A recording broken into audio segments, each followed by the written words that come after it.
Ahí sí.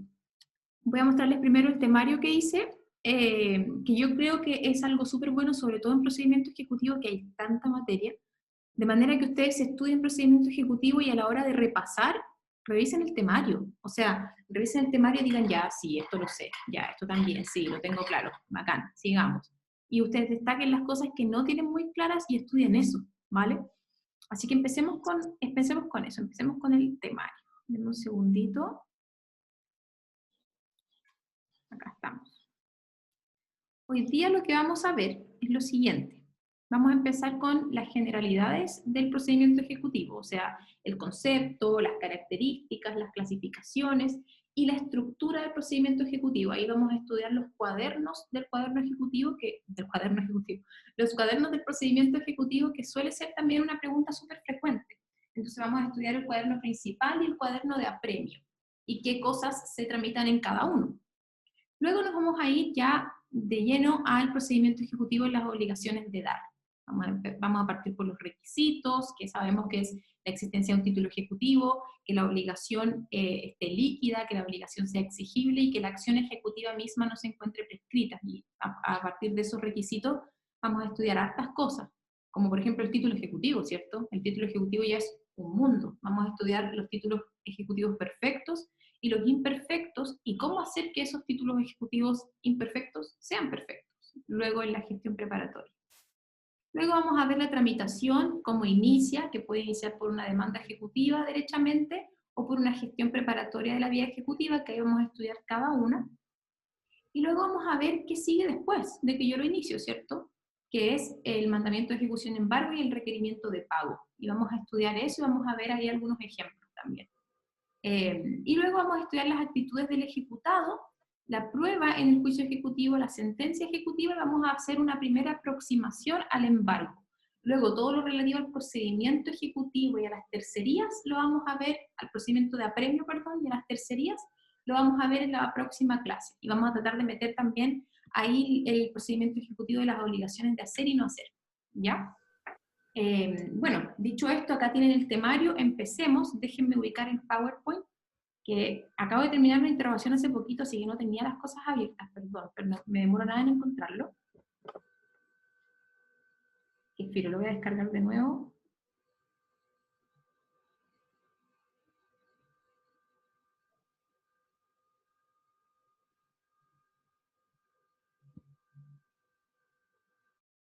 Ya, ahí está, bacán. Ya. ¿Estamos listos entonces? Empezamos. Déjenme apagar un micrófono que prendió por ahí, lo siento, pero para poder empezar la clase. Empecemos con procedimiento ejecutivo. Bien. Primero, lo podemos definir como un procedimiento de aplicación general de carácter compulsivo, cuyo objetivo es obtener el cumplimiento de las obligaciones que consten en un documento indubitado. Primero, ubiquémonos. Una pregunta súper frecuente en el examen de grado es ¿cómo yo puedo dar cumplimiento a las obligaciones y a las sentencias? ¿Bien? Y la verdad es que primero empecemos con la sentencia. ¿Cómo yo puedo dar cumplimiento o exigir el cumplimiento de una sentencia? Y esto se hace gracias a la cosa juzgada. Porque la cosa juzgada, cuando yo la ejerzo como acción, básicamente estoy diciendo, mire señor juez, usted aquí resolvió esto que tiene carácter de cosa juzgada, o sea, es coercible. Ahora yo quiero entablar la acción de cosa juzgada porque quiero hacer ejecutar lo que usted decidió. Entonces, ¿cómo yo doy o exijo el cumplimiento de las sentencias? A través de la acción ejecutiva, que este es lo que vamos a estudiar hoy día, pero también tengo el cumplimiento incidental de la sentencia. Tengo estas dos vías, el cumplimiento incidental y la acción ejecutiva. Ambas tienen por objetivo lo mismo, pero son distintas. Por ejemplo, el tribunal que conoce de ella. El cumplimiento incidental, yo voy a entablarlo, voy a solicitarlo ante el mismo tribunal que resolvió el litigio. La acción ejecutiva, por el otro lado, es otro procedimiento, entonces va a conocer otro tribunal. Y además hay una diferencia en cuanto al plazo, porque el cumplimiento incidental supone que yo voy a solicitar el cumplimiento de esta sentencia en el plazo de 1 año, contado desde la sentencia. máximo. En cambio, la acción ejecutiva tiene un plazo de prescripción que es más largo, por regla general 3 años, ¿bien? Pero ambas atienden a la misma cosa. Otra diferencia es que el cumplimiento incidental de la sentencia es eso. Yo a través del cumplimiento incidental quiero obtener el cumplimiento de una sentencia. Si es que la obligación que yo quiero hacer ejecutar no consta en una sentencia, sino que consta en otro título diverso, por ejemplo, en un título ejecutivo, tengo la acción ejecutiva. ¿Bien? Entonces, esa es la etapa, este es el lugar donde estamos cuando estudiamos el procedimiento ejecutivo. ¿Cómo es que yo hago ejecutar las cosas? Siempre considerando que tenemos el cumplimiento incidental de las sentencias y la acción ejecutiva. Nos vamos a centrar en la acción ejecutiva. ¿Bien? Confírmenme, por favor, un segundo si me escuchan bien, porque me acaba de aparecer un mensaje de que mi conexión es inestable.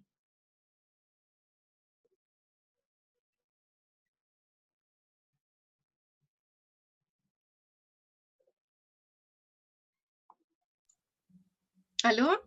¿Ahí sí? Sí, se escucha bien, pero claro, se había cortado en un momento.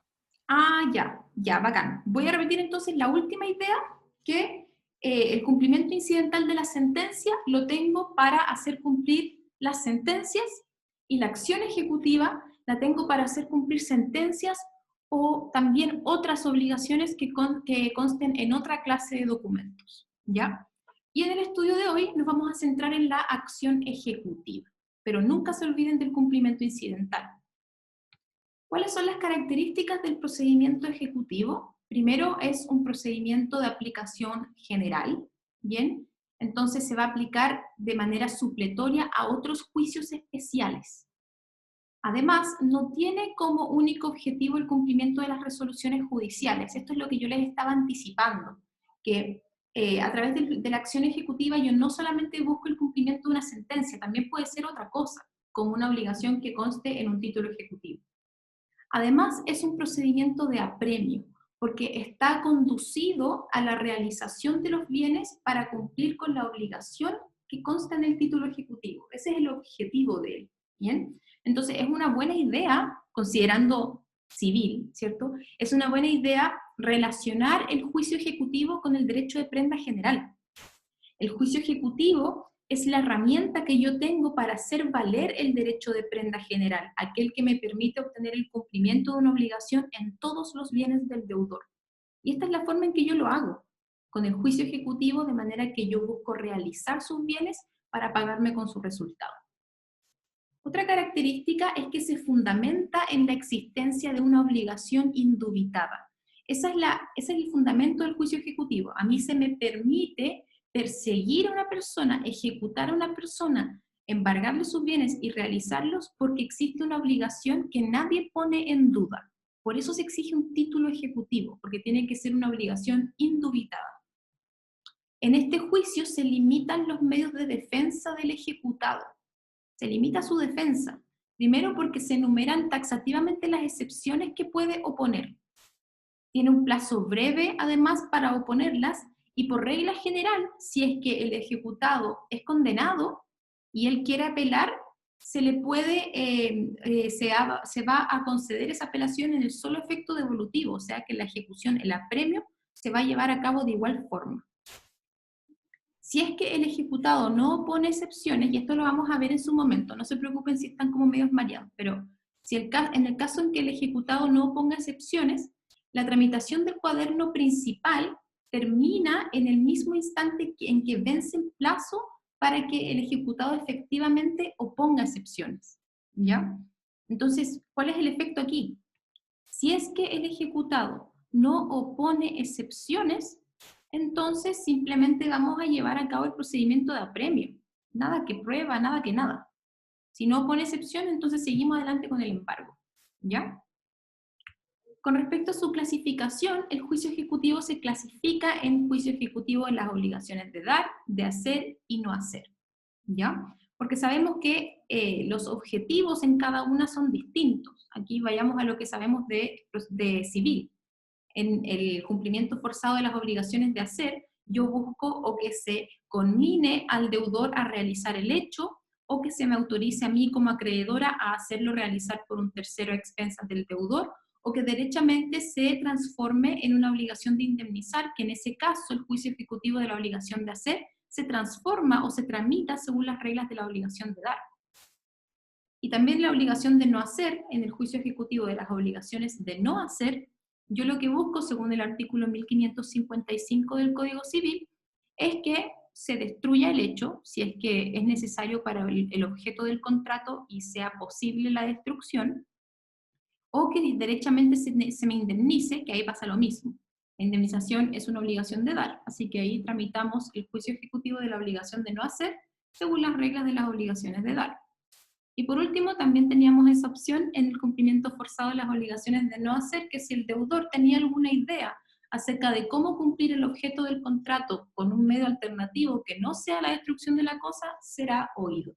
Entonces se fijan que la lógica es súper distinta según la obligación incumplida, y por lo tanto hay diferentes procedimientos ejecutivos también. Vamos a seguir adelante ahora con el juicio ejecutivo en las obligaciones de dar, ¿bien? ¿Cuál es la estructura del juicio ejecutivo en este caso?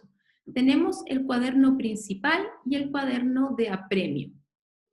El cuaderno principal constituye el juicio mismo, ¿bien? La contienda jurídica, la demanda ejecutiva, la oposición del ejecutado, todo lo que tenga que ver con el juicio mismo lo vamos a ver en el cuaderno principal.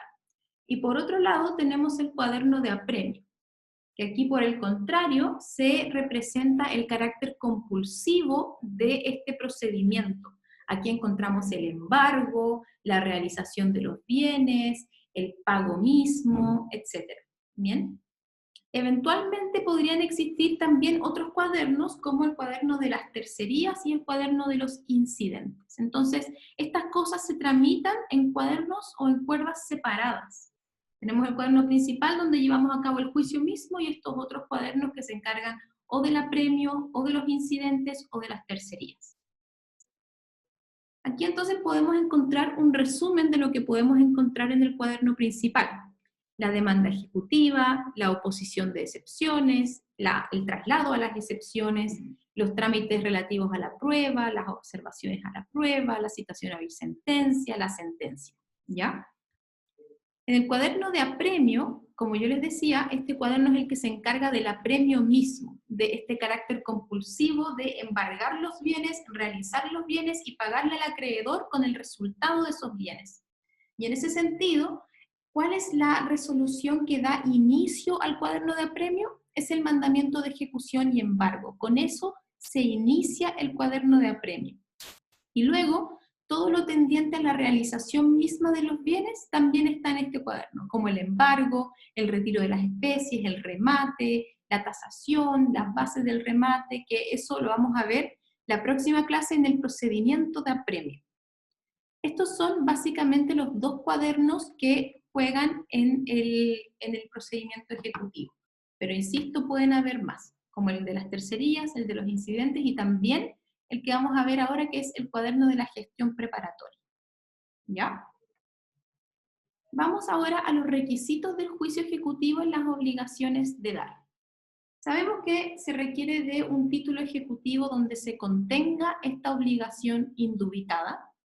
La obligación debe ser líquida, debe ser actualmente exigible y además la acción ejecutiva no debe encontrarse prescrita. Analicemos estos requisitos. Primero, sabemos que la acción, más bien la acción, no debe encontrarse prescrita. Sabemos que no corresponde mucho hablar de obligación prescrita. ¿Por qué?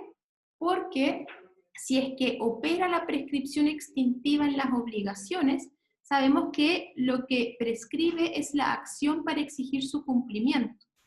Porque una obligación civil prescrita se transforma en natural. O sea, todavía subsiste con la única diferencia que no se puede exigir su cumplimiento. O sea que en verdad lo que prescribe es la acción ejecutiva. Entonces el requisito aquí es que la acción ejecutiva no se encuentre prescrita y la regla general es que la acción ejecutiva prescribe en el plazo de 3 años desde que la obligación se ha hecho exigible. Pero ojo, siempre subsiste esta acción por 2 años más, pero como acción ordinaria.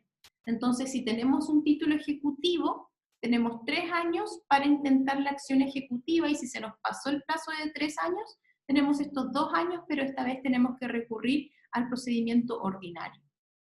También hay excepciones a la regla de la prescripción de la acción ejecutiva. Por ejemplo, la letra de cambio o el pagaré prescribe en 1 año desde el vencimiento del documento, y el cheque protestado también 1 año desde el protesto. Otro requisito del procedimiento ejecutivo en las obligaciones de dar es que la obligación debe ser actualmente exigible. ¿Y qué significa que sea actualmente exigible? Que no tenga ningún plazo ni condición que esté suspendiendo la exigibilidad, ¿cierto? Tiene que ser pura y simple. La obligación además debe ser líquida. La obligación líquida es aquella que se encuentra determinada en cuanto a su especie, género o cantidad, incluyendo aquellas que pueden liquidarse por simples operaciones aritméticas. ¿Ya? Aquí, en esta parte, es muy importante el artículo 438. Ya vamos a desmembrar esto. El artículo 438 dice: la ejecución puede recaer sobre la especie o cuerpo cierto que se deba y que exista en poder del deudor, sobre el valor de la especie debida y que no exista en poder del deudor, haciéndose su evaluación por un perito, sobre cantidad líquida de dinero o de un género determinado cuya evaluación pueda hacerse a través de peritos también. Se entenderá cantidad líquida no solo la que actualmente tenga esta calidad, sino también la que pueda liquidarse mediante simples operaciones aritméticas con solo los datos que el mismo título ejecutivo suministre. El acreedor expresará en la demanda ejecutiva la especie o la cantidad líquida por la cual pide el mandamiento de ejecución. ¿Bien?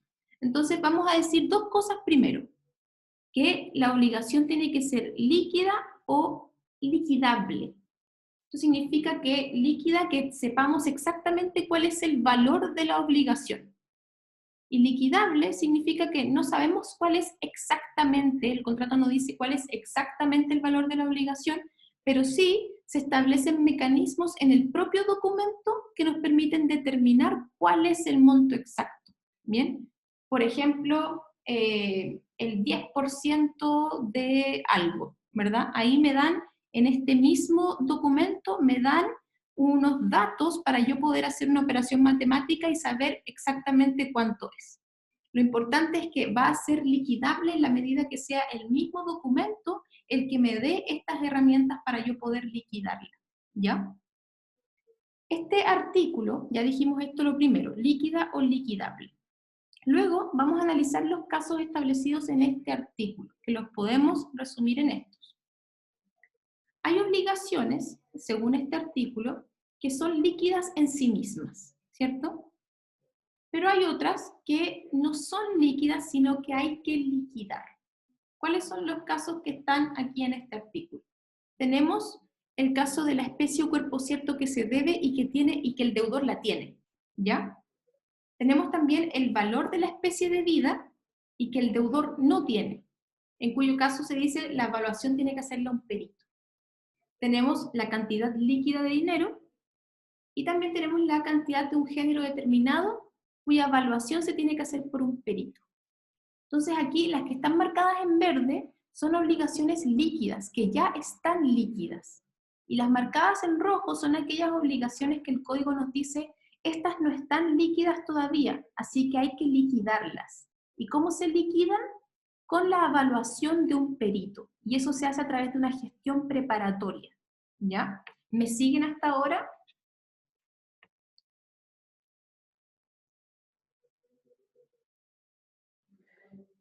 Ya, bacán. Sigamos.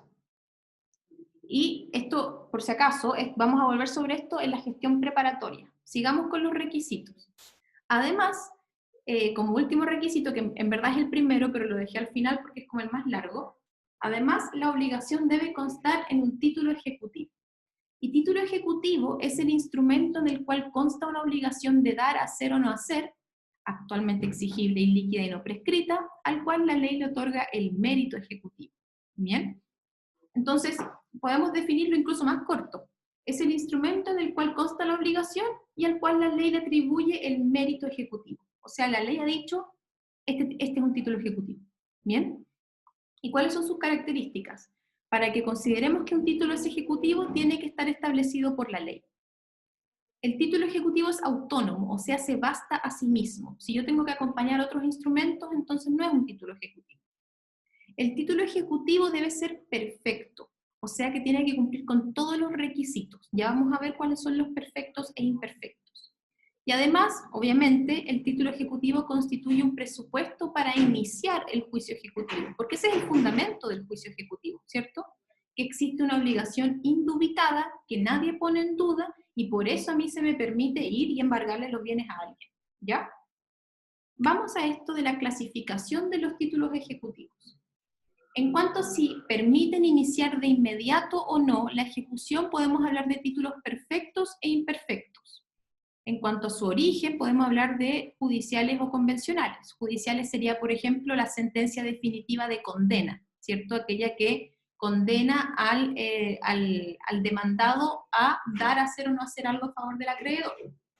Y convencionales sería, por ejemplo, un cheque, ¿cierto? En cuanto a la forma en que se encuentran establecidos, tenemos títulos ejecutivos ordinarios y especiales, y en cuanto al número de voluntades que concurren a su generación, unilaterales y bilaterales. Nos vamos a centrar en la clasificación más importante que distingue entre títulos ejecutivos perfectos e imperfectos. Los títulos ejecutivos perfectos son aquellos que son creados por la ley y que se bastan a sí mismos para iniciar de inmediato y sin más trámite la ejecución. Están establecidos en el artículo 434, algunos de ellos, ¿bien? Los títulos ejecutivos perfectos, chiquillos, si es que yo tengo una de estas cosas, yo inicio el procedimiento con una demanda ejecutiva, derechamente, porque está perfecto, no tengo que hacer nada antes, tengo un título ejecutivo indubitado perfecto. Tenemos la sentencia firme o que causa ejecutoria, la copia autorizada de escritura pública, el acta de avenimiento pasada ante tribunal competente y autorizada, ¿ya? La letra de cambio o pagaré que haya sido protestada personalmente, siempre que no se tache de falsedad la firma, la letra de cambio, pagaré y cheque respecto de los obligados al pago, cuya firma aparezca autorizada ante notario o por oficial del registro civil donde no tenga asiento un notario. ¿Bien? Aquí quisiera hacer una detención cortita, chiquillos, porque esto lo podríamos relacionar con los equivalentes jurisdiccionales. Aquí un poquito, ¿ya?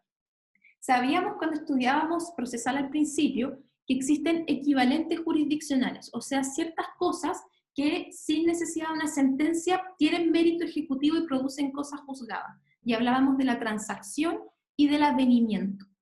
Y yo en su momento les pregunté, creo que se los puse en el listado de preguntas, en su momento les pregunté, ¿en qué momento la transacción produce cosas juzgadas? ¿En qué momento el avenimiento produce cosas juzgadas? Y tiene relevancia para esto del juicio ejecutivo, porque la transacción va a tener cosas juzgadas, según consta en el número 2, con la copia autorizada de escritura pública. Ahí es cuando la transacción produce mérito ejecutivo, con la escritura pública. Y el avenimiento produce su mérito ejecutivo cuando yo presento el avenimiento al tribunal y el tribunal lo autoriza. ¿Bien? Es ahí donde produce mérito ejecutivo, para que tengan ojo con eso.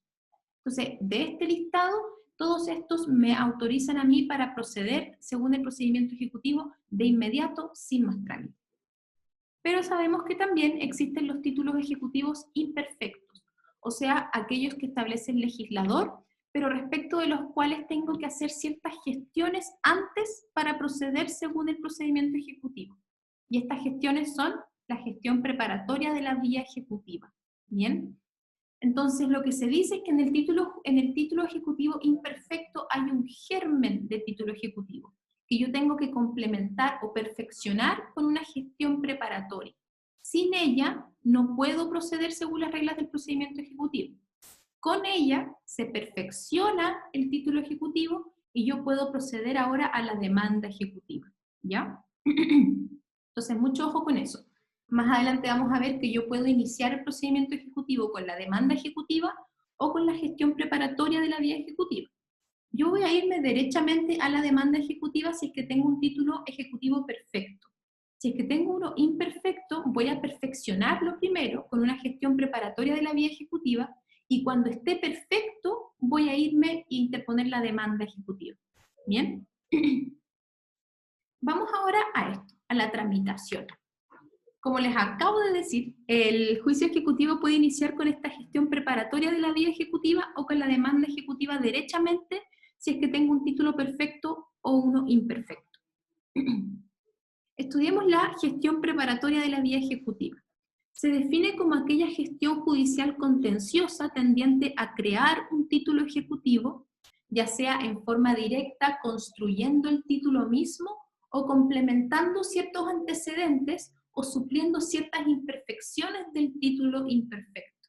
¿Bien? Entonces, la gestión preparatoria puede o crear el título ejecutivo o complementarlo. ¿Y cuáles existen?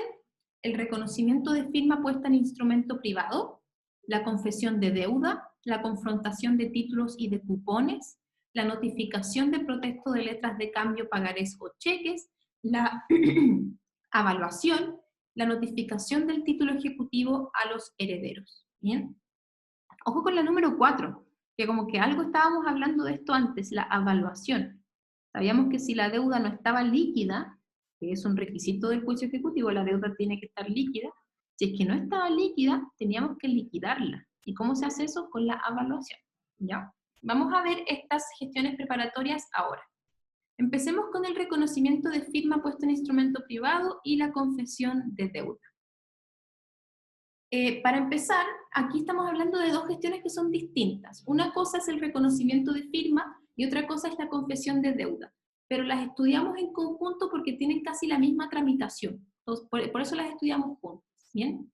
Pero igual es distinto, porque en la primera, en la gestión de reconocimiento de firma, hay un germen de título ejecutivo, mientras que en la confesión de deuda no existe nada previo.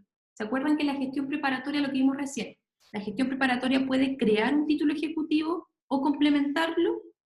En el reconocimiento de firma se está complementando algo que ya existe. Hay un documento que está firmado, pero tengo que complementarlo reconociendo la firma.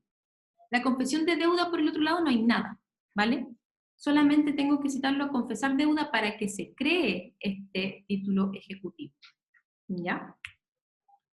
Así se tramita. Entonces ingreso la solicitud, sí, ahí lo detallo. Ingreso la solicitud, primero, de gestión preparatoria de la vía ejecutiva. Cuando el tribunal reciba esta solicitud, si es que tiene todos los requisitos de forma, ¿cierto?, va a fijar una audiencia y va a citar al futuro ejecutado, ¿cierto?, a comparecer y para que o reconozca la firma o confiese la deuda, según sea el caso. Y ahí vamos a ver que puede adoptar distintas actitudes. El citado puede comparecer reconociendo la firma o confesando la deuda. Y en ese caso se tiene por preparada la vía ejecutiva y yo puedo ingresar la demanda ejecutiva.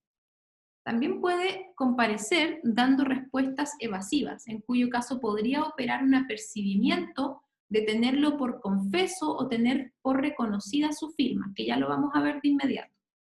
También puede ser que comparezca pero niegue la deuda o desconozca la firma. Y en ese caso no vamos a hacer nada. Falló nuestra gestión. Lo único que me queda es proceder según la regla del procedimiento ordinario. Y por último también podría no comparecer, ¿cierto? En cuyo caso también podría operar este apercibimiento que vamos a ver de inmediato, de tenerlo por confeso o de tener por reconocida la firma. Vamos entonces a estudiar todos estos pasos con un poquito más de detalle. Lo primero que tengo que hacer para iniciar esta gestión preparatoria de reconocimiento de firma o de confesión de deuda es ingresar la solicitud. Yo tengo que ingresar un escrito de gestión preparatoria solicitando que se cite a esta persona a reconocer esta deuda, esta firma puesta en instrumento privado o a confesar la deuda con el apercibimiento del artículo 435. Yo tengo que solicitarlo con este apercibimiento. O sea, solicito que se cite a Juanito Pérez a una audiencia para que confiese la deuda, bla, bla, bla, bajo apercibimiento del artículo 435. Porque este apercibimiento es muy importante. Establece que si en caso de no tener el acreedor título ejecutivo quiere preparar la ejecución por el reconocimiento de firma o por la confesión de la deuda, podrá pedir que se cite al deudor a la presencia judicial a fin de que practique la que corresponda de estas diligencias. Y si el citado no comparece o solo da respuestas evasivas, se dará por reconocida la firma o por confesada la deuda. Entonces, es bien grave. O sea, si comparece y da respuestas evasivas, se le va a tener por confeso. O si no comparece, también. Entonces, tengo que pedirlo con este apercibimiento. Y es importantísimo, porque si no lo pido con el apercibimiento, no va a operar el apercibimiento, ¿cierto? Una vez que el tribunal recibe esta solicitud, tiene que proveerla, ¿bien? Y la provee de la siguiente forma. Va a tomar conocimiento de este asunto y va a citar a esta persona a una audiencia para que haga precisamente lo que se pidió, o reconocer la firma o confesar la deuda, ¿bien? En este caso, el plazo que va a establecer el tribunal es un plazo judicial, ¿ya? Y el objeto de la gestión, como sabemos, es que se reconozca la firma o se confiese la deuda, ¿ya? Y aquí, ojo, que se tiene que limitar a decir sí o no. Aquí el tribunal en esta audiencia no va a conocer de cuestiones de fondo, de que no, en verdad pasó esto, pasó lo otro, tiene que decir si es mi firma, no, no es mi firma, si existe la deuda, no, no existe la deuda. Solo eso, ese es el objetivo, sí o no. Y como veíamos, el citado puede adoptar distintas actitudes. Puede comparecer reconociendo la firma, confesando la deuda, que ahí sabemos que ya se encuentra perfecto el título, así que todo bien. También puede comparecer dando respuestas evasivas, ¿cierto? Tratando de evitarlo, como que no dice que no ni que sí, se queda callado, por ejemplo, en cuyo caso opera el artículo 435, pero ojo, no es, el tribunal sería como muy generoso en hacer efectivo el apercibimiento del 435 solo. Yo lo que tengo que hacer es que después de esta audiencia suba un escrito diciendo que se le tenga por confeso, que haga efectivo el apercibimiento del artículo 435, teniéndolo por confeso o teniendo por reconocida la firma, ¿ya? También podría ser que comparezca y niegue la deuda o desconozca la firma, en cuyo caso no podemos hacer nada, porque se responde sí o no, y si dice que no, no es su firma, no, no existe la deuda, filo, voy a tener que proceder a la justicia ordinaria nomás, no me queda de otra. No se preparó y sabemos que si es que yo no tengo un título ejecutivo perfecto, no puedo seguir al procedimiento ejecutivo. Y por último, podría ser que no comparezca, en cuyo caso también opera el apercibimiento del artículo 435, pero ojo, no nos confiemos en que el tribunal haga efectivo este apercibimiento de oficio, vamos a tener que solicitarlo a través de un escrito. ¿Ya? ¿Todo claro hasta ahora como el agua?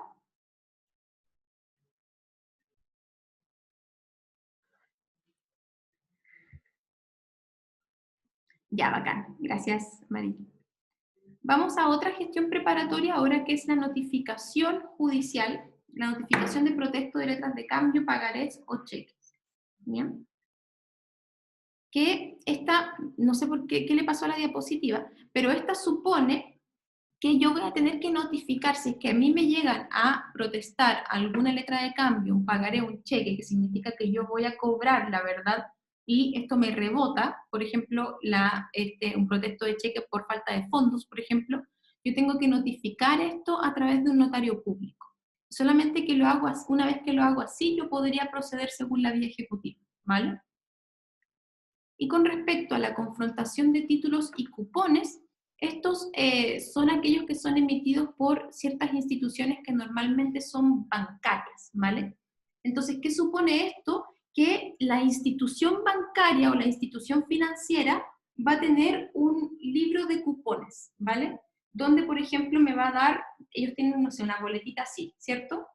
Y ellos me van a dar una parte de la boletita y ellos mantienen este libro donde pueden confrontar, donde pueden comparar si acaso es parte de su talonario o no, ¿vale? Y esa es la confrontación de títulos y cupones, ¿bien? Yo personalmente nunca la he hecho, si es que alguien lo ha hecho, igual pueden comentarlo en el chat para que todos nos ilustremos bien, pero eso es, confrontar la copia que tiene el portador con la copia que tiene la institución en su talonario, ¿vale? Eso es. Ah, y aquí estamos, parece que aquí sí ya podemos, sí, acá estamos. Esta es la que me había faltado, no sé qué pasó con esa diapositiva, pero aquí sí vamos a la notificación de protesto de letras de cambio, pagarés o cheques, ¿ya? La letra de cambio o el pagaré son títulos ejecutivos perfectos cuando se han protestado personalmente y no se ha opuesto tacha de falsedad a la firma en el acto del protesto. ¿Bien? Entonces, ¿qué pasa aquí? Una vez que yo, así a grandes rasgos, ya nos vamos a ir a la tramitación, pero una vez que a mí me protestan uno de estos títulos, yo voy a tener que notificar este protesto por el notario. Y el notario lo que va a tener que hacer es, a su vez, ¿verdad? Notificarle esto al deudor. Y el deudor podría, por ejemplo, oponer tacha de falsedad. Podría oponer tacha de falsedad. Entonces, esta es la situación en la que nos encontramos con esta clase de títulos. Así que estudiemos bien la tramitación. Primero, yo voy a solicitar esta gestión preparatoria, ¿cierto? Luego se le va a notificar al deudor acerca del protesto, o sea que no se pudo cobrar, ¿bien? Y en ese sentido, una vez que se notifica al deudor, este puede no hacer nada o podría comparecer y tachar de falsedad su firma. Estudiemos esto en detalle.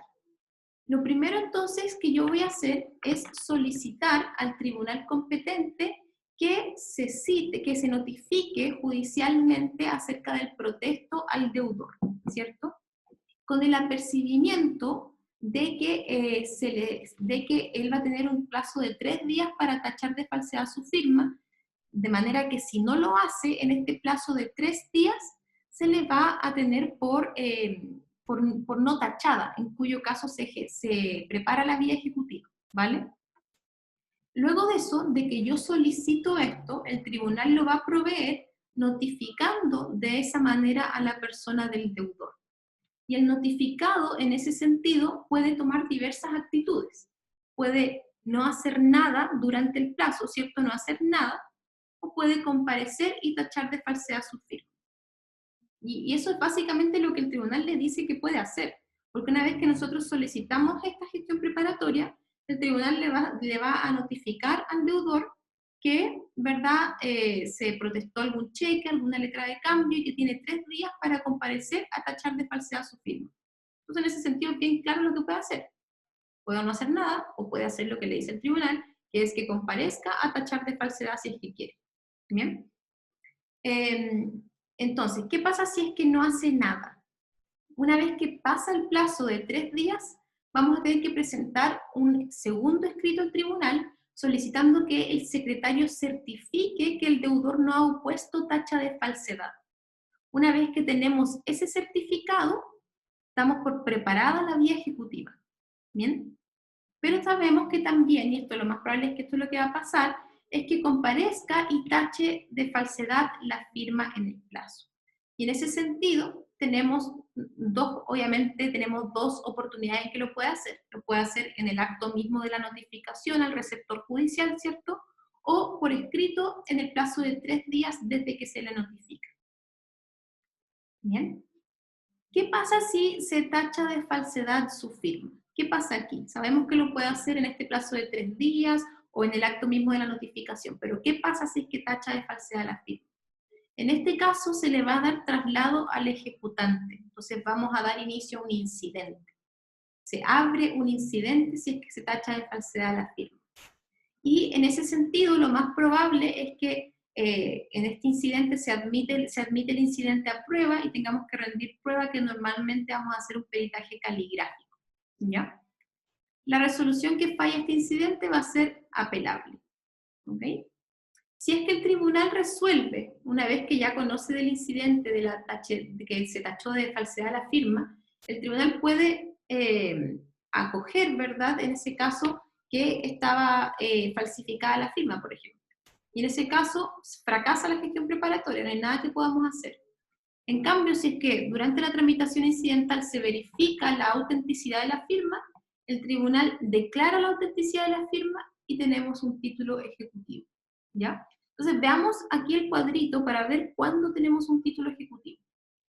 Yo solicito la notificación del protesto, el tribunal va a notificarle al deudor y en ese sentido le va a decir que tiene un cheque, una letra de cambio protestada y que comparezca, si quiere, a tachar de falsedad la firma. Si es que no comparece en el plazo de 3 días, solicitamos un certificado y ahí tenemos preparada la vía ejecutiva. En cambio, si es que comparece y la tacha de falsedad, se abre un incidente y solamente si es que se resuelve que es auténtica la firma, tendríamos por preparar la gestión preparatoria. ¿Bien? ¿Quedó clara esta gestión preparatoria, chiquillos?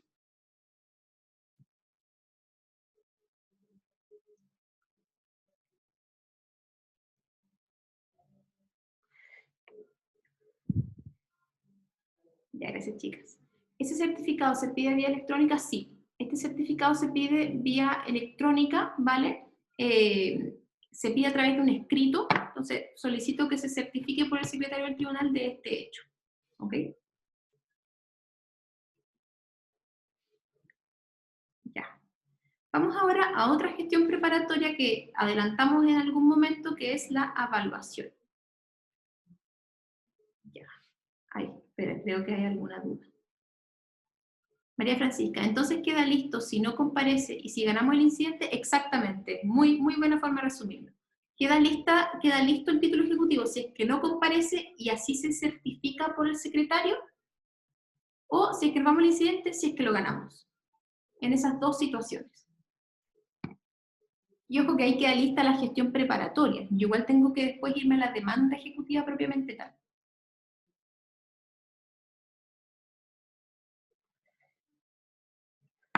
Entonces se pueden fijar, y aquí me gustaría hacer un paréntesis para ver si me siguen con esto, que yo les decía que la gestión preparatoria no revisa cuestiones tanto de fondo. Siempre es sí o no, en este caso. O es reconocer tu firma o no, ¿cierto? ¿Es tu firma o no, básicamente? Si es que la persona dice, pucha, sí es mi firma, pero yo ya pagué esto, tiene que reconocer la firma y después tiene que irse al juicio ejecutivo y oponer la excepción de pago en el juicio ejecutivo. Sí, una vez que se prepara la gestión preparatoria, no es que, ya, nos vamos al embargo, al tiro, chao, despídete tus bienes. No, la gestión preparatoria tiene por objetivo preparar el título nomás, para yo poder ejercer la demanda ejecutiva. Después el ejecutado también puede defenderse, de un modo más limitado que lo normal, pero igual puede defenderse. ¿Bien?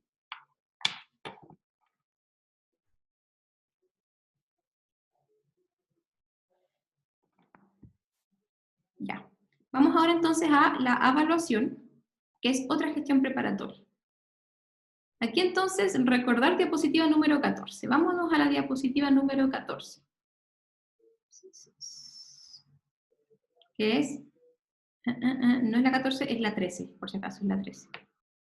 Ya, entonces teníamos cierto que la obligación tiene que ser líquida, pero teníamos estas situaciones en que habían ciertas clases de obligaciones que no estaban líquidas, que tenían que ser liquidadas. ¿Y cómo se liquidaban? A través de la evaluación, que eso es lo que vamos a ver ahora. Cómo yo hago que estas cositas que están en rojo queden en verde, o sea que estén líquidas. Lo hago a través de la evaluación. ¿Dónde estábamos? Dame un segundito. Aquí estamos.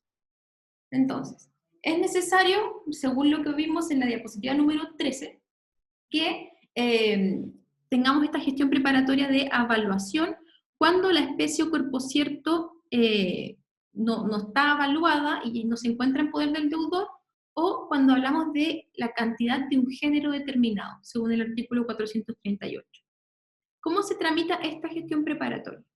De nuevo, yo ingreso la solicitud de gestión preparatoria de evaluación, el tribunal la va a proveer designando un perito, porque esa es la forma en que nos dice el artículo 438 que tenemos que hacerlo, lo tiene que evaluar un perito. Entonces, el tribunal va a proveer esta solicitud designando un perito, el perito va a llevar a cabo la evaluación, y si es que se aprueba esta evaluación, estamos listos. ¿Bien? ¿Quedó claro esto? Porque es así de simple.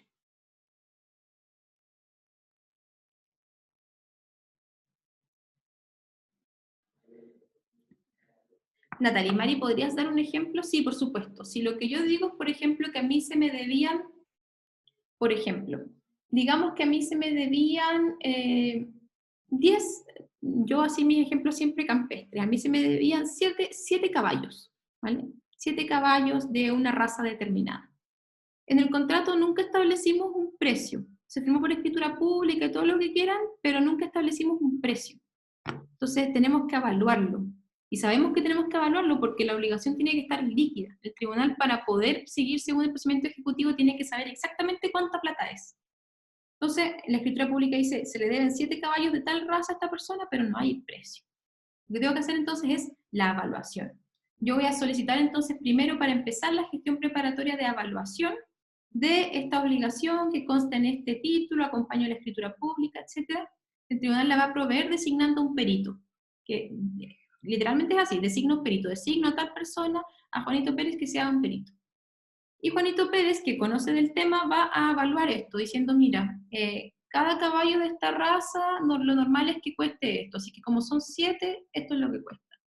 Y después el tribunal lo va a ver, aquí si es que no hay ninguna oposición, lo va a aprobar, y una vez que se apruebe, que yo diga, los 7 caballos cuestan en total 40 millones de pesos, ahí seguimos adelante. ¿Bien? ¿Ahí sí?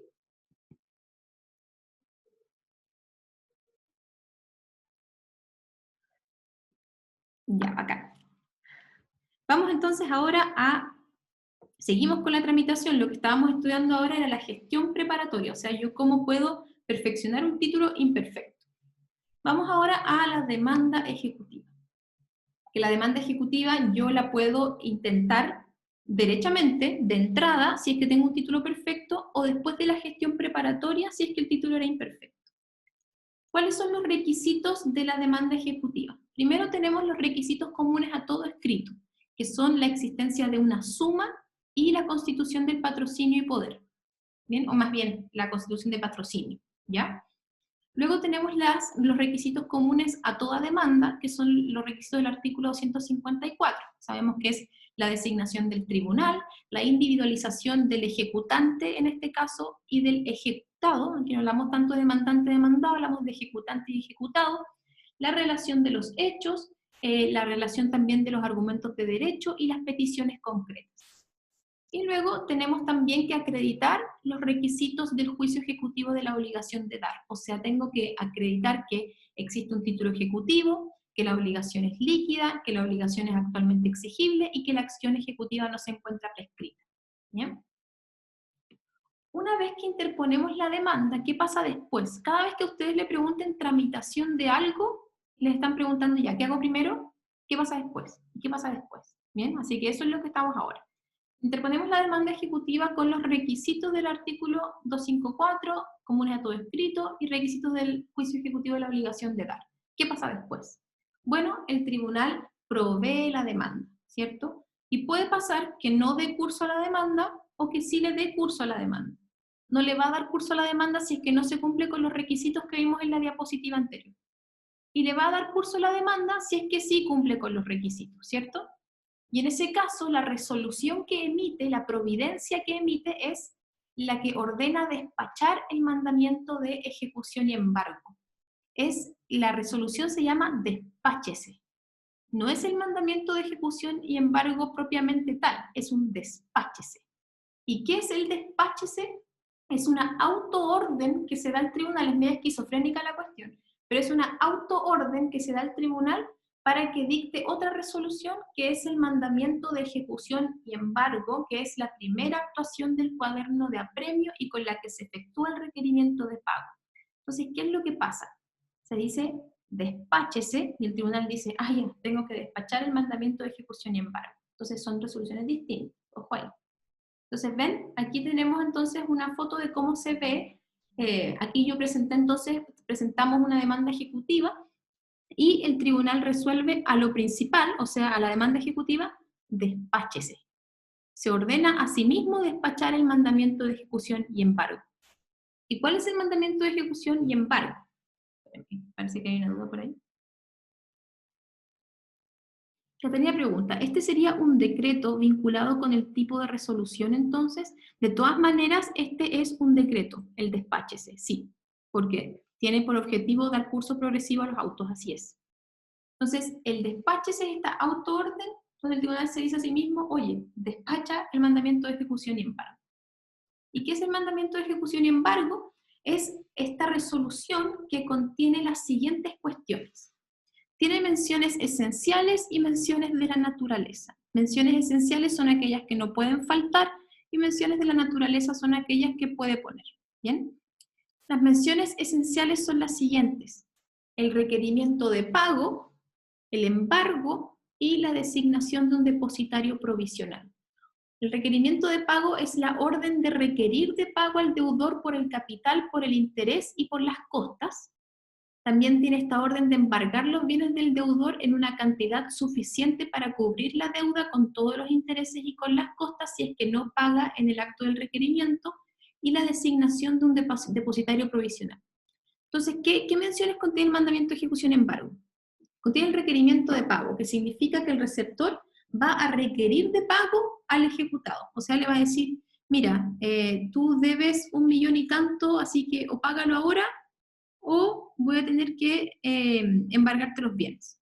¿Bien? Y además contiene la designación de un depositario provisional que normalmente es la persona misma del ejecutado. Con respecto a los elementos de la naturaleza, también el mandamiento de ejecución y embargo podría designar los bienes sobre los cuales recae el embargo y la solicitud del auxilio de la fuerza pública.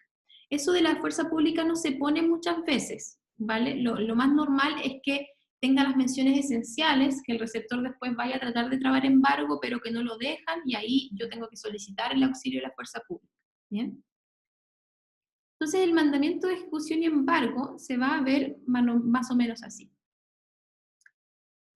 Mandamiento. Un ministro de fe requerirá de pago a tal persona, debía haberlo borrado, perdón, ignoren eso, para que en el acto de la intimación pague, ¿verdad?, a tal persona o a quien sus derechos represente la cantidad de tanto. Entonces ahí tenemos el requerimiento de pago, ¿bien? Luego tenemos, si no pagare en dicho acto, trábese embargo sobre bienes suficientes, y después dice, los que deberán quedar en su poder en calidad de depositario provisional. Entonces ahí están las menciones esenciales, el requerimiento de pago arriba, luego la orden de que si no paga se trabe embargo, y luego lo designa a él mismo, a la persona del ejecutado, como depositario provisional. ¿Bien? Veamos estos elementos uno por uno para que nos quede súper claro. Lo primero que contiene entonces es el requerimiento de pago. ¿Cómo se notifica el requerimiento de pago? Esto es importante porque es de cierta manera aquí se forma la relación jurídica. Si es que esto inició por una gestión preparatoria, las partes ya se conocen, ya saben qué está pasando. Pero si es que se empezó solamente con la demanda ejecutiva, esta es la primera notificación. Así que es muy importante. Para que se lleve a cabo el requerimiento de pago, se le tiene que entregar al notificado la copia de la demanda ejecutiva, la providencia que recayó sobre la demanda y el mandamiento de ejecución y embargo. Todas estas cosas, ¿bien? Y la naturaleza jurídica de esta resolución es una resolución, perdón, esta notificación es una notificación requerimiento. Esto lo estudiábamos cuando estudiábamos las disposiciones comunes a todo procedimiento, donde veíamos que hay diferentes clasificaciones de las notificaciones. Teníamos la notificación citación, la notificación requerimiento, la notificación emplazamiento y la notificación propiamente tal. Esta es una notificación requerimiento porque lo que se está haciendo a través de esta notificación es decirle al notificado que tiene que hacer o no hacer esta cosa, pero que si no lo hace van a haber consecuencias. ¿Bien? Entonces, ojo con esa clasificación de las notificaciones. Y lo que se le dice en este requerimiento en específico es que tiene la opción de pagar o no la deuda. Y si es que no la paga, se va a proseguir con el juicio ejecutivo en su contra y se va a trabar embargo sobre sus bienes, dejándose al mismo como depositario provisional. ¿Bien? ¿Cómo se efectúa la notificación? Y aquí vamos a la clasificación de las notificaciones que hace el mismo Código Civil, será personal, por cédula, etc. Vamos a tener que distinguir si es que la demanda ejecutiva es el primer escrito o si es que no es el primer escrito, porque como sabemos, esto pudo haber iniciado por medio de una gestión preparatoria. Si es que es el primer escrito, vamos a tener que volver a distinguir si es que el deudor es habido o no es habido. Pongámonos en el caso en que la demanda ejecutiva es el primer escrito y el deudor es habido. Ahí tiene que hacerse personalmente. Si es que el deudor no es sabido, se notifica por medio de una notificación especial que se llama la cédula de espera, que consiste en una citación que se le hace al ejecutado a la oficina del receptor, en cuyo caso el requerimiento se va a hacer conforme a, o en ese lugar, en la oficina del receptor. ¿Bien? Entonces, ojo que ahí, si es que no es sabido, el receptor lo que va a hacer es dejarlo citado a su oficina en cierto día. Entonces, el que se quiso notificar tiene que ir a su oficina ese día para que se le lleve a cabo el requerimiento de pago. Lo que puede hacer es que concurra, que vaya a la oficina y que pague, obviamente. Ahí no tenemos ningún problema, se termina el procedimiento. Pero también puede pasar que no vaya. En ese caso, como sabemos, se lleva a cabo el embargo. ¿Bien? Este es el requerimiento de pago. ¿Bien? El requerimiento de pago es una gestión que hace un receptor judicial, un ministro de fe, por lo cual se le dice esta parte a la persona del notificado que tiene una deuda que pagar y si es que no lo hace se va a seguir el procedimiento ejecutivo en su contra. Entonces aquí tenemos un ejemplo de cómo se ve el estampado receptorial. Ahora, ¿qué pasa si la demanda ejecutiva no es el primer escrito? En el caso de que se haya designado domicilio dentro de los límites jurisdiccionales, se efectúa el requerimiento de pago y la demanda ejecutiva por cédula. ¿Bien? Pero si es que no se ha designado, como sabemos, todas las resoluciones que deban notificarse por cédula y que la persona a notificar no ha designado domicilio dentro del territorio jurisdiccional del tribunal, se notifica por el estado diario. ¿Ya? Ojo con esto de la notificación por cédula, me gustaría parar un poquito ahí. Yo cuando me veo involucrada en un proceso, tengo la carga procesal de señalar domicilio dentro del territorio jurisdiccional del tribunal. Porque si es que no lo hago, todas las notificaciones que se me deban hacer a mí por cédula se van a realizar por el estado diario. ¿Ya? Bien. Entonces ahora lo que hemos visto es que tenemos que presentar la demanda ejecutiva, tenemos el tema del despáchese, el mandamiento de ejecución embargo, el requerimiento de pago. Entonces la pregunta es, ¿qué es lo que realmente pasa una vez que se provee la demanda ejecutiva? Como ordenemos esto básicamente. Yo interpongo la demanda ejecutiva y el tribunal, si es que encuentra que cumple con todos los requisitos, ordena el despáchese. Y el despáchese es esta orden de emitir el mandamiento de ejecución y embargo. Y es el mandamiento de ejecución y embargo el que contiene el requerimiento de pago, el embargo y también el depositario. Así que ojo con eso. El despáchese es el que va en el cuaderno principal. El mandamiento de ejecución y embargo va en el cuaderno de apremio y el requerimiento de pago en sí es una notificación. ¿Bien? ¿Se entiende? Esto lo puedo explicar las veces que sea necesario.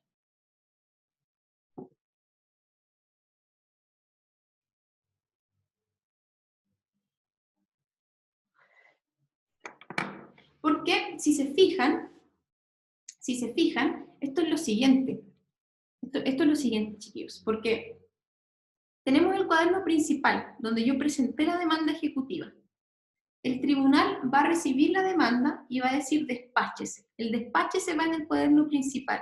Y es como una orden que se le hace al cuaderno de apremio, así como, oye, cuaderno de apremio, despacha.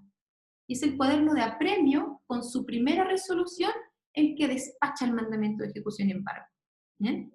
Y es el mandamiento de ejecución y embargo el que ordena requerir de pago. El requerimiento de pago en sí es una notificación.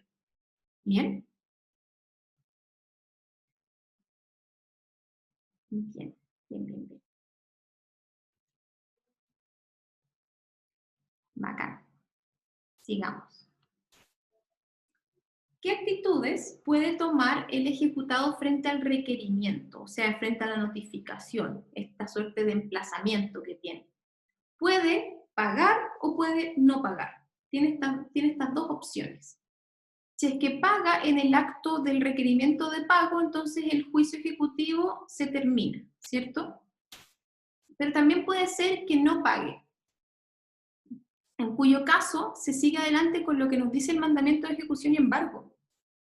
Requiérase de pago, y si no paga, trábese embargo. Entonces se traba el embargo, ¿bien?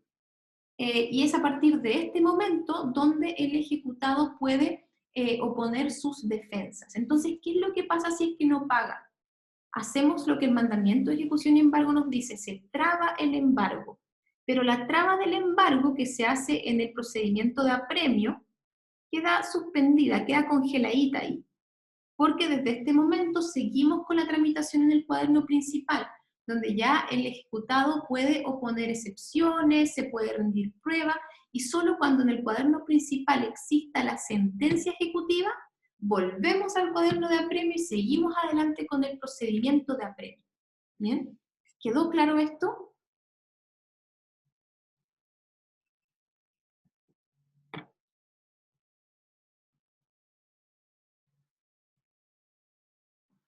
Ya, bacán. Gracias, chiquillas. Sigamos. Bueno, y aquí tienen un mapita de las cosas que pueden pasar, ¿ya? Demanda ejecutiva con el mandamiento de ejecución y embargo que ordena el requerimiento de pago. El ejecutado puede pagar, que aquí se termina el procedimiento, o puede no pagar. Si es que no paga y se defiende, tenemos que esperar hasta la sentencia ejecutiva, como yo les decía recién. En cambio, si es que no paga, pero tampoco se defiende, el mandamiento de ejecución y embargo hace las veces de sentencia ejecutiva una vez que transcurren los plazos para que se defienda y no lo haya hecho. ¿Bien? Vamos al embargo propiamente tal. Aquí tenemos estas otras fotos del mandamiento de ejecución y embargo, por si acaso. ¿Bien? Como sabíamos, si es que no se verifica el pago, trábese embargo solo sobre bienes suficientes, etc. El embargo, entonces, está contenido en el mismo mandamiento de ejecución y embargo. ¿Bien? El embargo se hace efectivo cuando el deudor no paga, ¿cierto? En el cuaderno de apremio siempre se llega al embargo si es que el deudor no paga.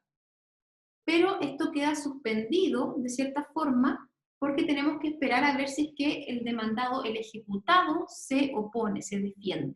Entonces, ¿qué pasa con el embargo? Queda trabado desde el momento en que se le requiere de pago a la persona y esta persona no paga. Ahí queda trabado y ahí queda congelado. Luego nos volvemos al cuaderno principal, donde el demandado puede defenderse o no defenderse. Si es que se defiende, tenemos que esperar hasta la sentencia ejecutiva, y si es que no se defiende, vamos a esperar que pasen los plazos que tenía para defenderse, y si es que efectivamente ya no se defiende, no hace nada, es el mandamiento de ejecución y embargo el que hace las veces de sentencia definitiva. ¿Bien? Y tenemos también, como última mención del mandamiento de ejecución y embargo, la designación de un depositario. Esta designación puede caer en una persona que designe el acreedor, en una persona de reconocida honorabilidad o solvencia, y también se puede designar como depositario al deudor, ¿ya? Y no pueden, aquí la prohibición es que no pueden recaer en personas dependientes o empleados del tribunal, ni en personas que desempeñen el cargo de depositario en 3 o más juicios seguidos ante el mismo juzgado. Vamos ahora a la defensa del ejecutado, esto que venimos hablando, ¿cierto? ¿Cómo es que el ejecutado puede defenderse? Y aquí les repetí, este es el mismo mapa conceptual, por si acaso, que veíamos anteriormente, que aquí nos encontraríamos en esta parte en amarillo. ¿Qué pasa si no paga y se defiende? Que tenemos que esperar hasta la sentencia ejecutiva. Entonces, con respecto a la defensa del ejecutado en el procedimiento ejecutivo, lo primero que vamos a decir es que tiene una defensa bastante restringida. ¿Por qué? Porque solamente puede oponer las excepciones establecidas de manera taxativa en el artículo 464. Además, tiene un plazo súper acotado para hacerlo y además su defensa es súper formalista. Tiene que efectuarse dentro de este plazo, en un solo escrito, y además tienen que ser solamente esas excepciones, es súper formalista. ¿Ya? Aquí no podemos hablar de que hay una contestación de la demanda, por si acaso, son solamente excepciones. ¿Cuál es la oportunidad procesal para oponer excepciones? Vamos a tener que distinguir, parecido a lo que pasa en el emplazamiento del procedimiento ordinario, dependiendo de dónde es que se hace el requerimiento de pago. Si es que el requerimiento de pago se hace dentro de la comuna que sirve de asiento del tribunal, el pago, o sea, perdón, el plazo para oponer las excepciones será de 4 días desde el requerimiento de pago. Si es que el requerimiento de pago se efectúa fuera de la comuna del tribunal, pero dentro de su territorio jurisdiccional, el plazo va a ser de 8 días. Y si el requerimiento de pago se efectúa derechamente fuera del territorio jurisdiccional del tribunal, entonces el ejecutado va a tener una alternativa, ¿vale? Puede oponer excepciones ante el tribunal exhortado dentro de estos 4 u 8 días, aplicando la misma regla anterior, o puede oponer excepciones derechamente ante el tribunal que está conociendo, en cuyo caso el plazo va a ser de 8 días, aumentado según la tabla de emplazamiento. ¿Ya? ¿Cuáles son los requisitos de las excepciones? Todas las excepciones deben ser opuestas en el mismo escrito, sean dilatorias o perentorias. Este escrito de oposición solamente puede mencionar las excepciones establecidas en el artículo 464, y además deben formularse con claridad y con precisión los hechos que sirven de fundamento y los medios de prueba que tenga el deudor para acreditarlas. ¿Bien? Y aquí en amarillo les vuelvo solamente a repetir lo que les he estado diciendo. Si es que se oponen excepciones, entonces necesariamente para proceder según el procedimiento de apremio tengo que esperar a la sentencia ejecutiva. Si es que no se oponen excepciones, es el mandamiento de ejecución y embargo el que hace las veces de sentencia ejecutiva. ¿Cuáles son estas excepciones en el contexto del procedimiento ejecutivo? El artículo 464 las establece taxativamente. Aquí ojo que el profesor Maturana dice que esta lista es taxativa, pero es genérica, porque algunas de las excepciones como que contienen muchas situaciones dentro de ellas. ¿Bien? Como hay una cierta indeterminación, por lo mismo, porque hay causales que parece que contienen varias cosas, el artículo 465 exige que el ejecutado las exprese con claridad y con precisión, que diga exactamente cuál es la excepción, porque hay algunas que son medias genéricas, ¿ya? Entonces, es muy importante que se diga con precisión cuáles son y cuáles son los medios de prueba que eventualmente se tienen para acreditarlas, ¿ya? La doctrina ha tomado las clasificaciones del artículo 464 y ha dicho que aquí tenemos excepciones dilatorias y perentorias, ¿bien? Pero esto es como para fines académicos solamente porque no hay ninguna diferencia en la tramitación. Todas se tramitan de la misma manera. Y tenemos las siguientes, que sabemos que son varias, pero ojo que son taxativas, así que en verdad no tiene mucha defensa el ejecutado. La incompetencia del tribunal, la falta de capacidad, litispendencia, ineptitud del libelo, beneficio de exclusión, falsedad del título, eso está interesante, ¿cierto? La falsedad del título, la falta de algún requisito que la ley establece para que el título tenga fuerza ejecutiva, el exceso de avalúo, ¿verdad? Entonces aquí tenemos una forma de, alguien me hacía la pregunta y yo di el ejemplo de los caballos, ¿verdad? ¿Qué pasa si es que el perito avaló los caballos en 40 millones de pesos, pero resulta que estos caballos con suerte todos valen 15 millones? Yo también puedo oponerme aquí como medio de defensa, cuando se sobreavaló. También puede ser el pago, ¿cierto? Obviamente el pago es una excepción perentoria que yo puedo oponer. Si yo ya pagué esto, ¿cómo me hacen pagar los bienes? Y también casi todos los modos de extinguir, ¿cierto? La remisión de la deuda, la concesión de esperas, la novación, la compensación, la nulidad, la pérdida de la cosa debida, transacción, prescripción, cosa ajustada. Entonces, como les decía, la doctrina dice que aquí hay excepciones dilatorias y también perentorias. ¿Cuáles serían las excepciones dilatorias? Tenemos obviamente la incompetencia del tribunal, la falta de capacidad del demandante o de su personería, la litispendencia y la ineptitud del libelo. Pero también tenemos algunas excepciones perentorias, que en verdad son la mayoría. El beneficio de exclusión, la falsedad del título, la falta de alguno de los requisitos establecidos para que el título tenga fuerza ejecutiva, ahí lo puse en rojo porque es importante, el exceso de avalúo, el pago y los otros modos de extinguir, etc. ¿Cómo se tramitan estas excepciones? Sabemos que entonces desde el requerimiento de pago se tiene plazo de 4, 8 u 8 más tabla de emplazamiento para oponer excepciones, si es que uno quiere defenderse. Desde que uno opone excepciones, el tribunal puede declararlas admisibles, ¿cierto? O declararlas inadmisibles. En cuyo caso vamos a tener que seguir tramitando, ¿verdad? Vamos a tener que seguir tramitando el procedimiento y vamos a llegar finalmente a la sentencia definitiva, ¿ya? Ojo que aquí está intercambiado, perdón por esto, pero está al revés, porque lo que puede pasar es que opone excepciones y en ese sentido el tribunal puede declararlas inadmisibles, en cuyo caso se va directo a la sentencia definitiva, ¿cierto? Si es que la declara admisibles, entonces ahí da traslado, ahí empezamos a discutir acerca de esto y eventualmente vamos a tener que rendir pruebas, ¿ya? ¿Se entendió esto para que se acuerden de cambiar el orden ahí? Bien.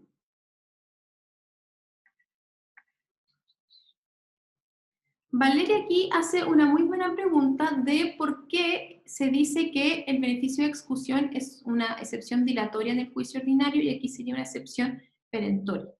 Con respecto a esto, aquí yo me seguí según los manuales bien del profesor Maturana y también del apunte de Nicolás Cubilla, pero por donde uno lo mire, a mi juicio el beneficio de exclusión es una excepción dilatoria, ¿vale? Pero aquí la doctrina la clasifica como una excepción perentoria, pero sí, yo estoy completamente de acuerdo que el beneficio de exclusión es dilatorio, ¿bien? Pero tengan mucho ojo con este mapa conceptual para que den vuelta a esto, ¿vale? Que yo les estoy mostrando aquí. Si es que las declara inadmisibles, hay sentencia al tiro. Si es que las declara admisibles, ahí es donde se discute y eventualmente se recibe la causa prueba. Bien. Entonces, estudiemos bien esto con respecto a las excepciones. ¿Qué pasa si es necesario rendir o presentar, ¿verdad?, prueba para poder acreditar la existencia de estas excepciones o no? Bien. La prueba, en este caso, solamente va a tener que rendirse si es que el tribunal declara admisible estas excepciones y además estima necesario que se tiene que rendir prueba.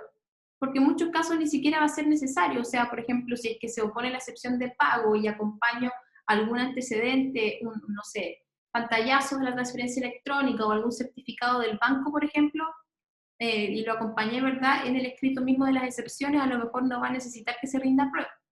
Pero también puede ser que sí lo necesite, en cuyo caso se tiene que rendir prueba en la misma forma que en el procedimiento ordinario. Luego de esto, vamos a dar paso a las observaciones a la prueba. ¿Bien? O sea que vencido el término probatorio, vamos a darle un plazo de 6 días a las partes para que hagan observaciones a la prueba, para que se pronuncien acerca de la prueba. Y luego de que vence este plazo de 6 días, se cita sin más trámite a oír sentencia, a oír la sentencia ejecutiva. ¿Cómo puede ser esta sentencia ejecutiva? En este sentido, obviamente siempre tenemos sentencia absolutoria y sentencia condenatoria. Si es que es absolutoria es porque acoge las excepciones del ejecutado, ¿cierto? Desecha la demanda ejecutiva. Y si es que es una sentencia condenatoria es aquella que acoge la demanda ejecutiva, ¿cierto? Y en ese sentido, la sentencia condenatoria puede clasificarse en sentencia condenatoria de pago y sentencia condenatoria de remate. La sentencia condenatoria de pago es aquella sentencia ejecutiva condenatoria que da lugar a la ejecución cuando el embargo ha recaído en la especie o cuerpo cierto de vida o en una suma de dinero. ¿Bien? Entonces, si lo que se estaba buscando a través del procedimiento ejecutivo es que a mí me entreguen una cosa en específico que está en poder del deudor, es una sentencia condenatoria de pago. O si es que es una suma de dinero, también sentencia condenatoria de pago. En cambio, también tenemos la sentencia condenatoria de remate, que es aquella sentencia ejecutiva condenatoria que se pronuncia cuando el embargo ha recaído sobre bienes distintos de la especie o cuerpo cierto o sobre bienes que no sean dinero. Y va a cambiar, porque si es una sentencia condenatoria de remate, yo tengo que sacar a remate estos bienes para pagarme con el producto. Esto, si es que es una sentencia condenatoria de pago o de remate, va a ser súper importante para efectos de saber cómo es que seguimos con el procedimiento de apremio, cómo seguimos desde ahora, ¿cierto? Ya, y aquí llegamos al cuaderno de apremio. Vamos a ir ahora a las preguntas frecuentes, ¿vale? Y si nos queda tiempo podemos también aclarar, o aclaremos dudas primero. ¿Hay dudas en relación a la materia primero? Después vemos las preguntas frecuentes y después podríamos ver entonces el procedimiento de apremio si es que nos queda tiempo. Dale nomás, María Francisca.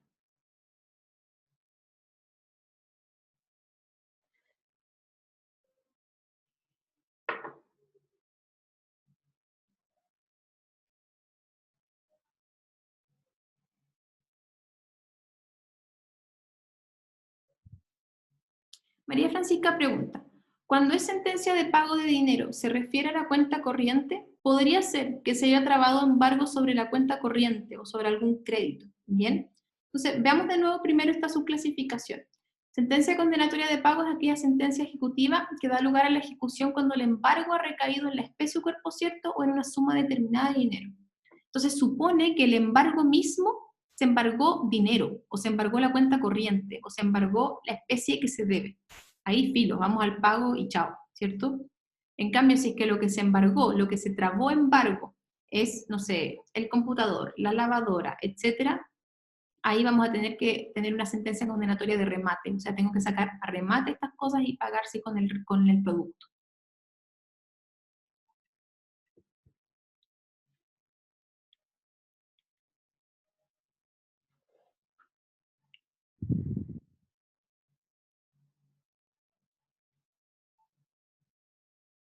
¿Ahí quedó clarito, María Francisca?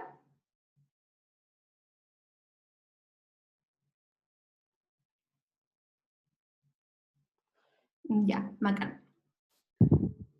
Vamos entonces a las preguntas frecuentes. Déjenme abrir el documento.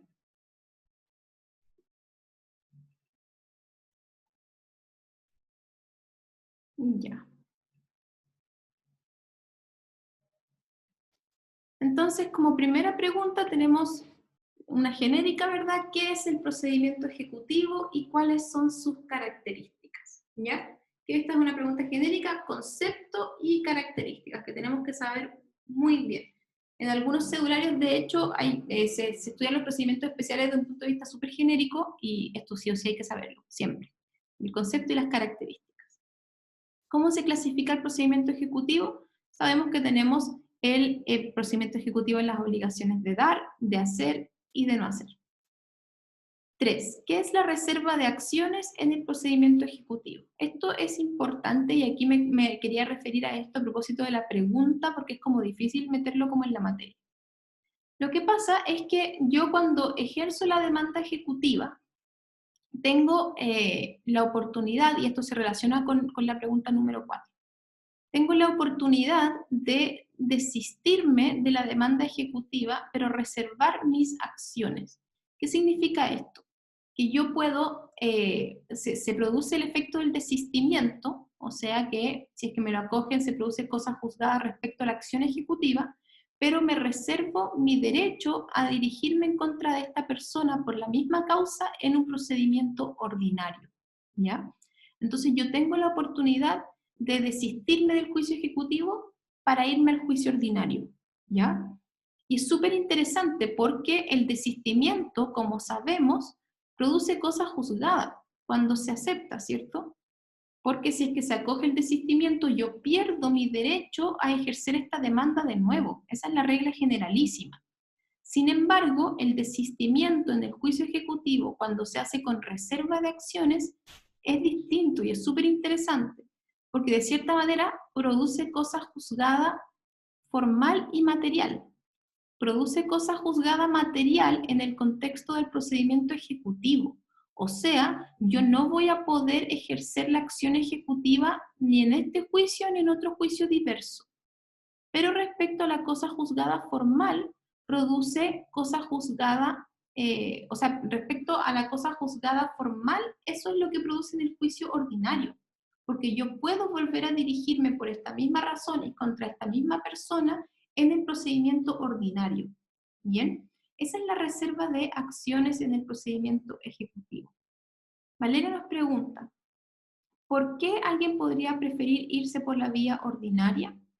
Catalina responde porque no tiene los medios ahora para probarlo. Claro, puede ser por eso, puede ser por muchas razones, porque por ejemplo, tiene alguna excepción, ¿cierto? Y yo quiero irme mejor al dato conocimiento para poder ejercerla. O yo, por ejemplo, se me va a pasar el plazo, todavía, por ejemplo, no tengo los medios como para seguir adelante con el procedimiento, o puede ser, por ejemplo, que yo sé que esta persona en este momento no tiene tantos bienes que yo le pueda realizar, pero en el futuro, por ejemplo, yo sé que va a adquirir una herencia, por ejemplo.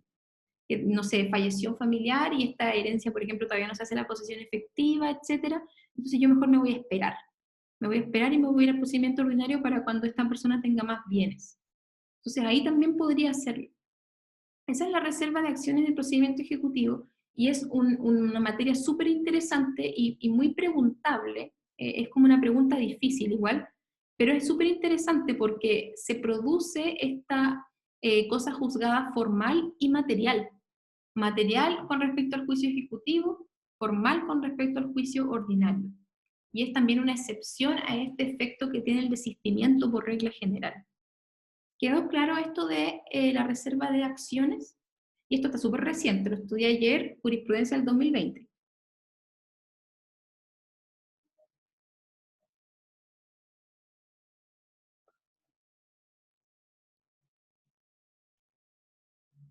Bien, vamos, gracias Fran. Vamos ahora a, bueno, esa la 3 y la 4 estaban ligadas, ahí para que ustedes lo relacionen.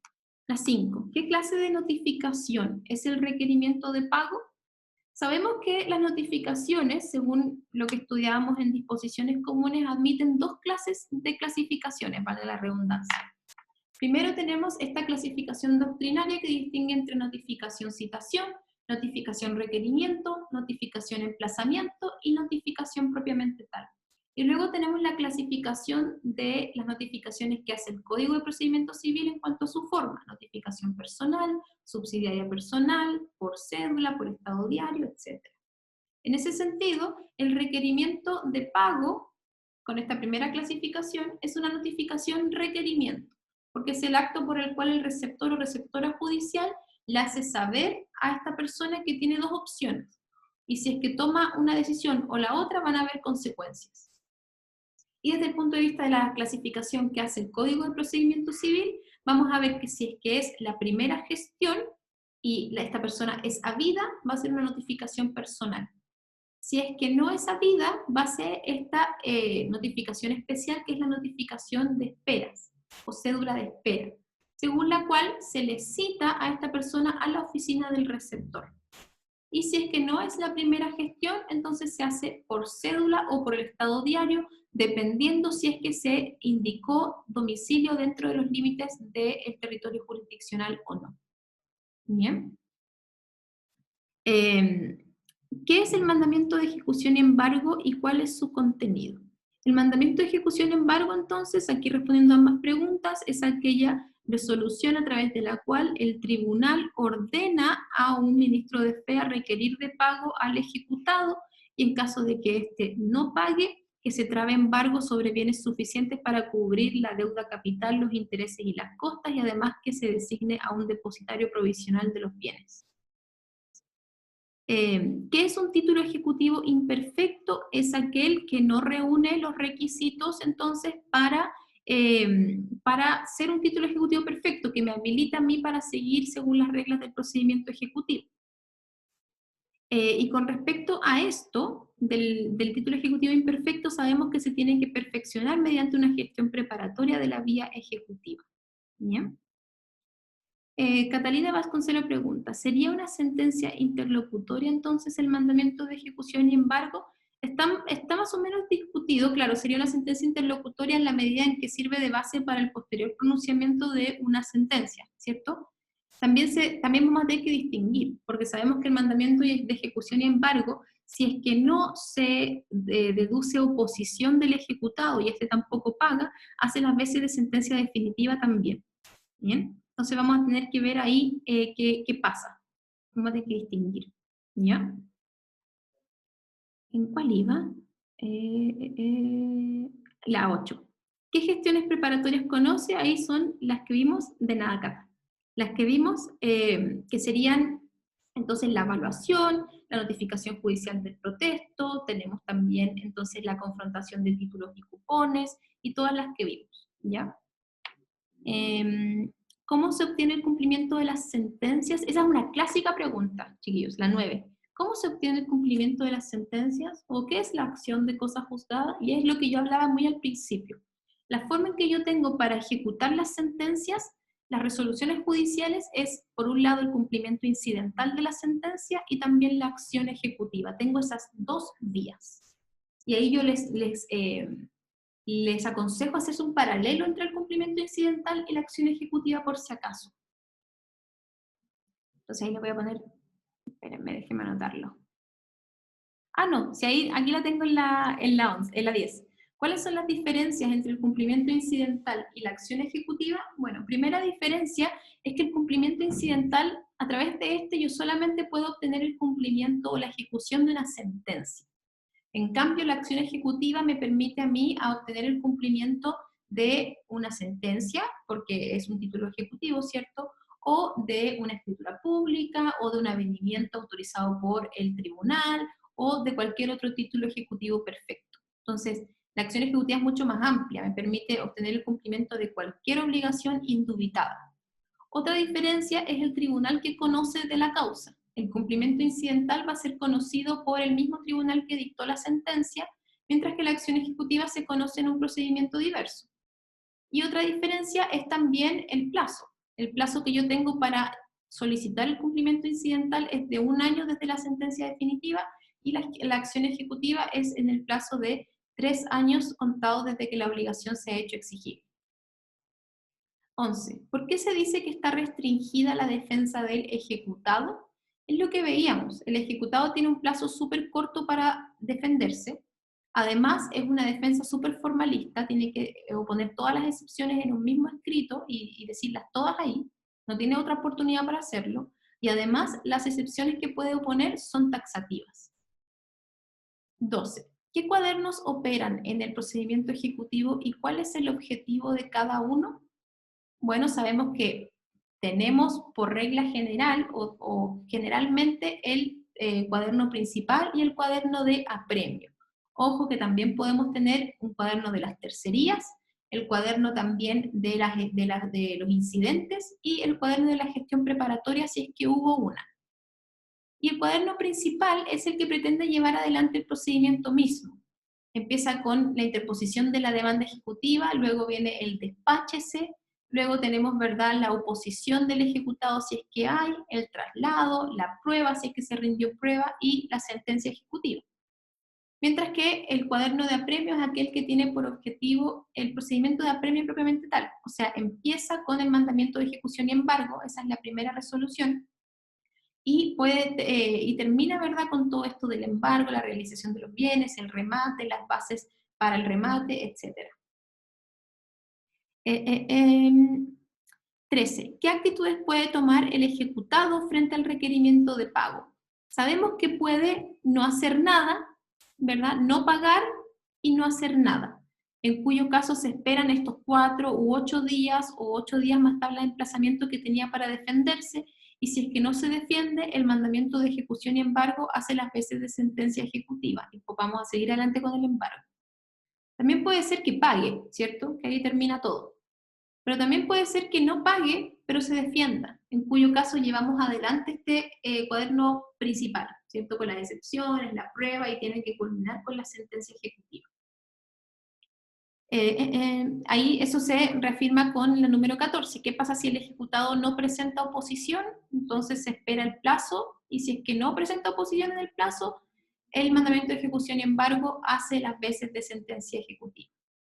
15. ¿Cómo puede ser la sentencia ejecutiva? Veíamos que podía ser absolutoria o condenatoria, y si es que era condenatoria, podía ser sentencia condenatoria de pago o de remate, dependiendo sobre qué bienes se trabó embargo. Esa es la diferencia.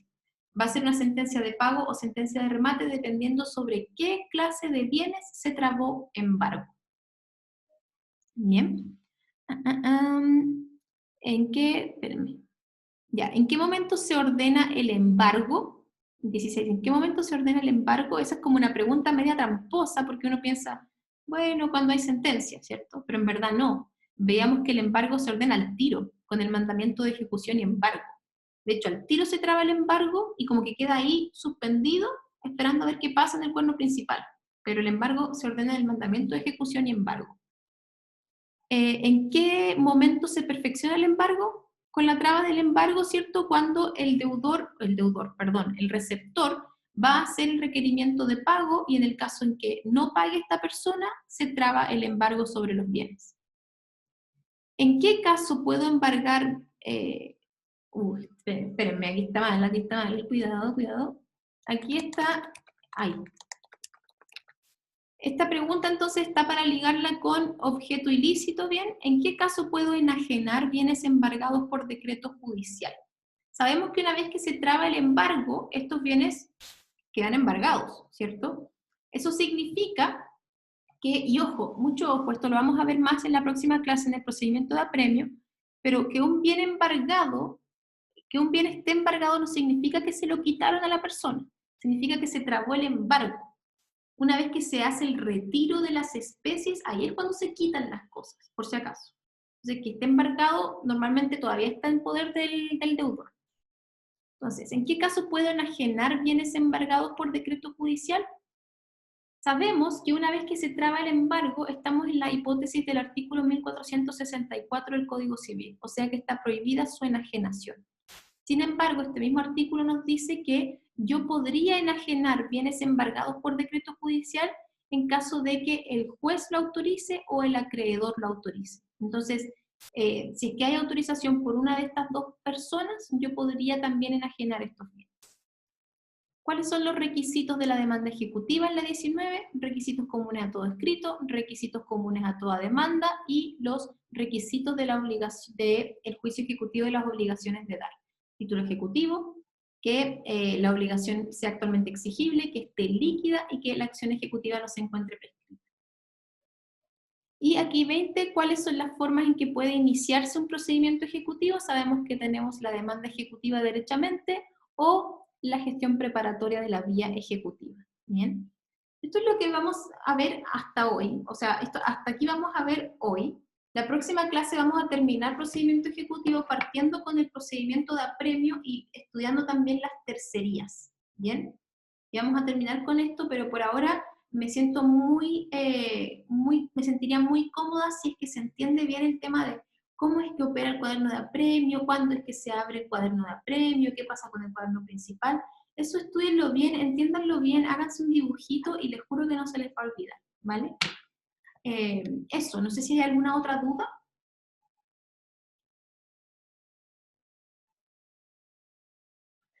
Gracias a ti, Eileen. Gracias, Cata. Ya, pues chiquillas, muchas gracias.